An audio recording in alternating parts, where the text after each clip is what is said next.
Privyet les amoureux de la langue russe. Je suis très contente de vous retrouver aujourd'hui parce que je voudrais partager avec vous 5 autres choses que j'aurais voulu savoir avant de me lancer dans l'apprentissage du russe.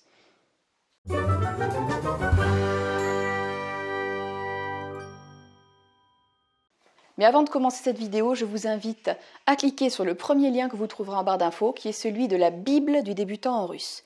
La Bible du débutant en russe, c'est mon cadeau pour vous. Ce sont des ressources que j'ai trouvées au fur et à mesure de mon apprentissage et de mes pérégrinations en ligne, des vidéos, des séries, des livres, des sites internet, bref, tout un tas de choses que j'ai pu trouver qui sont gratuites et que je mets à votre disposition pour vous éviter le temps de les chercher. Gain de temps et gain d'argent. En barre d'infos. La deuxième chose, c'est mon groupe Facebook Parler russe en un an. Vous avez le lien pour demander à y adhérer. Et c'est un groupe qui a plusieurs membres qui s'impliquent pour répondre aux questions, pour partager leur enthousiasme et leurs ressources. Instant pub terminé. Alors dans ces 5 choses que j'aurais voulu savoir également avant de me lancer dans l'apprentissage du russe, il y a quelque chose, une notion qui pour nous les Français est très dure à comprendre. C'est tout ce qui est verbe perfectif et imperfectif. Alors, je ne vais pas me lancer dans l'explication, parce que je ne saurais pas le faire de manière très bonne, mais en gros, c'est quelque chose qui demande un peu de réflexion et un peu de subtilité, encore une chose à réfléchir quand on construit une phrase, et je sais qu'il y en a beaucoup qui y perdent leurs cheveux.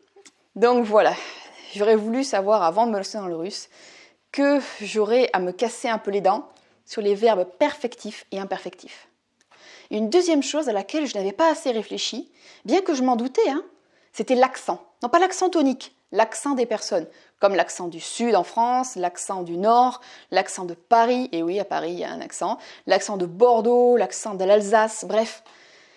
Si en France, qui est un pays beaucoup plus petit que la Russie, il y a des accents bien prononcés, des accents qui ont leur propre histoire, leur propre personnalité, qu'il ne faut surtout pas gommer, eh bien, j'imaginais qu'en Russie, il y avait ça aussi.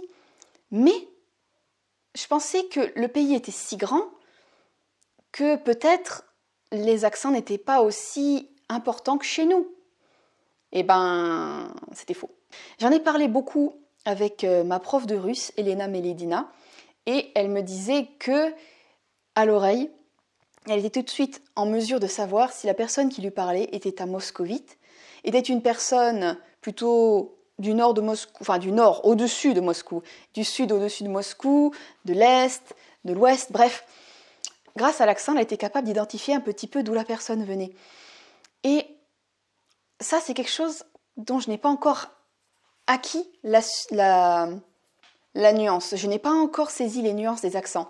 Dans les séries que je peux regarder, je vois des Russes, pas de toutes les couleurs, bien que dans la série Hotel et Léon, il y a un noir, mais il y a aussi des Asiatiques. Et les Asiatiques, vu que je ne comprends pas tout forcément dans la série, je me demande s'ils viennent de l'extrême-orient russe ou alors s'ils viennent d'autres pays de l'ancienne URSS. Et là, c'est toujours la question que je me pose. Mais eux aussi, ils ont un accent. Ils ne parlent pas exactement comme ceux de la série qui ont un accent très, très élimé, un accent très moscovite au final. Donc, les accents, c'est quelque chose que j'aurais voulu creuser un peu plus et comprendre un peu plus avant de me lancer dans le russe. Parce que c'est très intéressant de savoir d'où viennent les personnes qui vous parlent. Et puis aussi, je me poserai beaucoup moins de questions par rapport à mon prof de russe. Elena vient d'une ville qui est à 200 km de Moscou. Elle me dit qu'elle a un tout petit accent, mais que ce n'est pas grave. Comme ça, je sais que je ne parlerai pas le russe avec un accent à couper au couteau. Parce qu'elle a appris le français en Russie, mais après, elle est allée s'installer chez les ch'tis, là-haut dans le nord, près de Lille. Donc, elle a parfois des expressions typiquement du nord, et que si je n'avais pas regardé Bienvenue chez les ch'tis, le gros cliché, eh ben, j'aurais un peu de mal à comprendre. Voilà, donc je sais que j'ai une prof qui me parle avec un accent, voilà, qui est tout à fait correct, et que je pourrais apprendre le russe, pas avec un gros accent. Bon, c'est un peu long comme explication, mais j'espère que vous comprendrez. Oh là là, ça c'est énorme, énorme. En tout cas pour moi, ça a été une grosse pierre qui m'est tombée sur la tête. En fait, j'ai voulu être de bonne volonté, apprendre les chiffres. Trouver que c'était tout à fait normal d'apprendre à compter quand on apprend une langue. Jusqu'ici, tout le monde est d'accord. Mais je me suis aperçue qu'avec toute ma bonne volonté pour apprendre à compter, etc., eh bien, les chiffres, doivent s'accorder selon le cas que vous allez employer. Voilà, donc il va falloir que je m'amuse à comprendre aussi la déclinaison des chiffres en russe. Pour une Française, je trouve ça un peu aberrant, parce que les chiffres font partie des choses qui sont un peu immuables. En tout cas, en français. Voilà, on a appris à compter, et ben ce sera ça, point final. Et bien là, non, rien n'est immuable en russe. Il va falloir apprendre à décliner les chiffres en russe. Donc si j'ai pas eu assez de mal à apprendre les chiffres, il faut maintenant que j'apprenne les déclinaisons. J'avoue que je me fais quelques petits cheveux blancs, d'ailleurs ça se voit de plus en plus. Et puis bon, mais là c'est pas bien grave, les 3 premiers chiffres russes, 1, 2, 3, s'accordent selon le genre. Voilà, mais ça c'est pas le plus dur. La 4e chose que je voudrais partager avec vous est quelque chose de très positif. Mais il faut pouvoir l'accepter et le gérer. Je m'explique. En me lançant dans le russe, je n'avais pas imaginé, je n'étais pas allée jusque-là dans mon raisonnement, que l'apprentissage du russe, le fait de comprendre un peu le russe, ouvrirait à ce point mes horizons. Et ça m'a tellement ouvert mes horizons que je me retrouve face à une masse gigantesque de choses à apprendre, pas d'obligation d'apprendre, mais de choses que je trouve passionnantes. L'histoire, l'architecture, la littérature, bon la cuisine ça va de soi, les humains, l'histoire humaine qu'il y a derrière tout ça, la psychologie, les petites spécificités de chaque peuple qui habite en Russie, parce qu'on dit la Russie, mais la Russie est composée de plusieurs peuples, que j'en ai le vertige. Et c'en est presque trop, j'en suis presque à me dire non, on va rétrécir un petit peu la vue et on va rester bien tranquille dans la petite chose avec lesquelles je suis à l'aise. Hein, rester dans sa zone de confort. Et en fait, c'est ça que je voulais aussi partager avec vous, c'est que je pense que vous arriverez vous aussi à ce stade où vous vous êtes lancé dans le russe avec enthousiasme, avec amour, avec beaucoup de choses positives, mais que vous vous êtes aperçu que ce que vous découvriez, vous dépassiez complètement.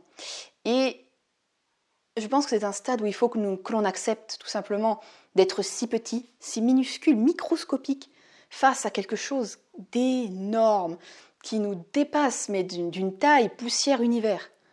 Presque. C'est un comparatif.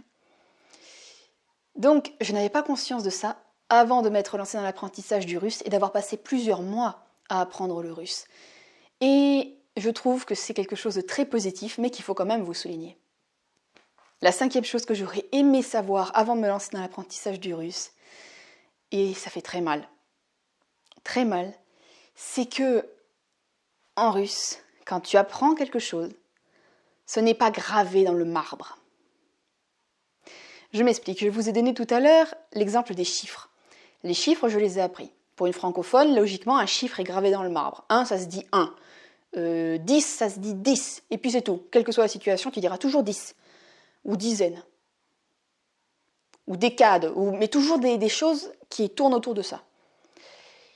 Alors que en russe, il faut l'adapter, il faut l'accorder parfois, non pas accorder 10, mais bon.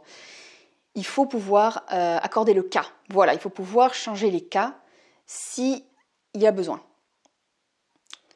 Donc, quand vous apprenez un nouveau mot, il faut pouvoir vous dire qu'il va y avoir du genre, il va y avoir du pluriel et il va y avoir des cas. Donc, moi, ça me déstabilise. J'ai l'impression de marcher sur un sol qui n'est pas stable, qui est meule et qui fait que bouger. Meuble. Bon, vous me direz en commentaire, maintenant j'arrive plus à parler français. Voilà, j'ai l'impression de marcher sur un sol qui est instable, comme un parquet ou comme du carrelage, des grosses pierres là, posées sur un sable mouvant. Et je trouve que c'est très très très incommodant comme sensation. Mais ça fait partie des choses qu'il faut accepter. Voilà, quand on apprend le russe, aucun mot n'est gravé dans le marbre, à part les mots étrangers. J'espère que cette petite vidéo sans chichi vous aura fait plaisir, qu'elle vous aura servi, et je vous souhaite le meilleur dans votre apprentissage de la langue russe. Пока!